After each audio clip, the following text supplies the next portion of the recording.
Now, Dom Joly was on this week, punting something for comment, but I wanted to know about him being an Arabics.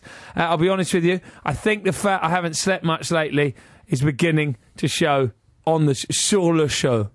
On the show, that is, guys. On the show. Yeah. Dom's the show. Yeah, we had the old Arabics cube on, and he dealt me a fatal blow. Yes, is that not a bit of a cheat then, if you are actually Arabic, but then you're studying Arabic in a British university? Well, I'm not Arabic, whatever that is, so it doesn't really matter. No, I'm English, not Arabic. okay, but I'm not Lebanese, no. Right. If you are Arabic, that was good. Yeah. I need to start getting some more sleep. The 5 hours clearly isn't enough. You need to get off the funk train at the next station and have a sleep. I do. I need a bit of time just to remember Arabic's not a country. That's a mantra my mum brought me up with as a child. I don't know why I got it wrong now. So what about Dom Joly's golfing greats, gaffs and goofs?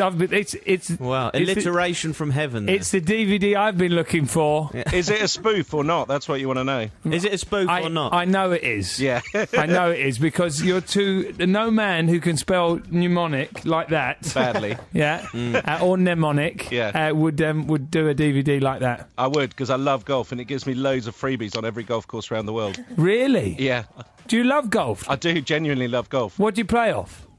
Tee normally. Oh, I was going to. You know what? I didn't even buy. That's like what's your handicap? My wife. That's an Uncle Wally joke. You're a proper Cockney, Dom. No, I know, but that's the problem. If you play golf and you're a comedian, you just become Jimmy Tarbuck, basically. So no, I hate everything about golf. I hate the whole, lifestyle, the whole club, everything. But I do like actually playing it. So right, okay. That must be quite difficult for you then. No, just not really. Slip in and... I just slip in over the hedge dressed as a squirrel, it's fine. Right, okay. You still got those outfits? I did have them for ages, but I got flooded last year and I lost them. So when the insurance person came round, it was great. She goes, you said, I want some giant squirrel outfits. I've got 2 soaking giant squirrels and I had 1 6-foot turd that I used in Well Shut Your Mouth. Right. So she goes, so you're claiming for sewage damage on a 6-foot turd? I went, yeah. She goes, well, that's the weirdest claim I've ever had. But they paid up. How much did you get for it? I got, how much did I get for that? $2,500. Really? Turds don't come cheap. He's better with that turd, yeah? I had to make a joke about a turd, and it was being locked in an electric bog. And so I had to get a turd costume made, and I said, we need to get this made. And they said, what sort of turd have you got in mind? And I hadn't really thought about it.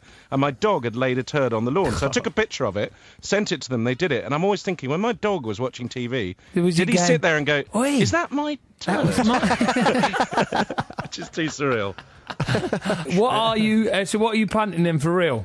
Well, at the moment, I'm doing this thing for Comet about technology, basically. I set up a market stall in London just to see how, basically, whether people will believe anything you say. And I set up a market stall selling these weird gadgets and see how gullible people are. I had an electric toothbrush that harnessed the power of the rainbow.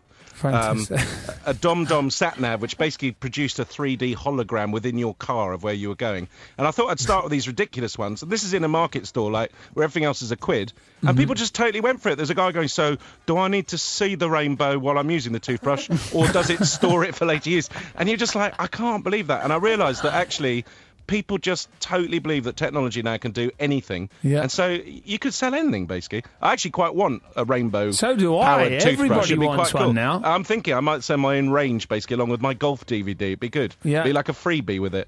So did you actually sell any of these toothbrushes? Yeah, I sold them all. I cleared out the whole thing. I sold a toaster that toasted eggs. How much did you earn? Well, I had to give it.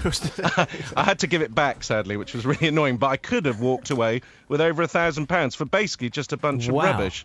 Who the hell's buying egg toasters? Cockneys, that's who, Lamb. Cockneys. Arabics. They're idiots and Arabics. Yeah. There were loads of Arabics all coming in there going, we have loads of rainbows. And you what they were? I will shoot the rainbow. So did you hit them up with a bit of like, I'm Arabic too, and like... I said, we're all Arabics here now under the rainbow, and they went it. Gave them a bit of and it was fine. And I said, before you go off car bombing, just buy this toothbrush, and it all went very well. You should do Newsnight, George. Have you thought about it? I do. I'm doing now, it. Newsnight with George Lamb. Sub Paxman. All right, Arabics. What's going on then? Now, this big problem in the Arabics today. What's happening?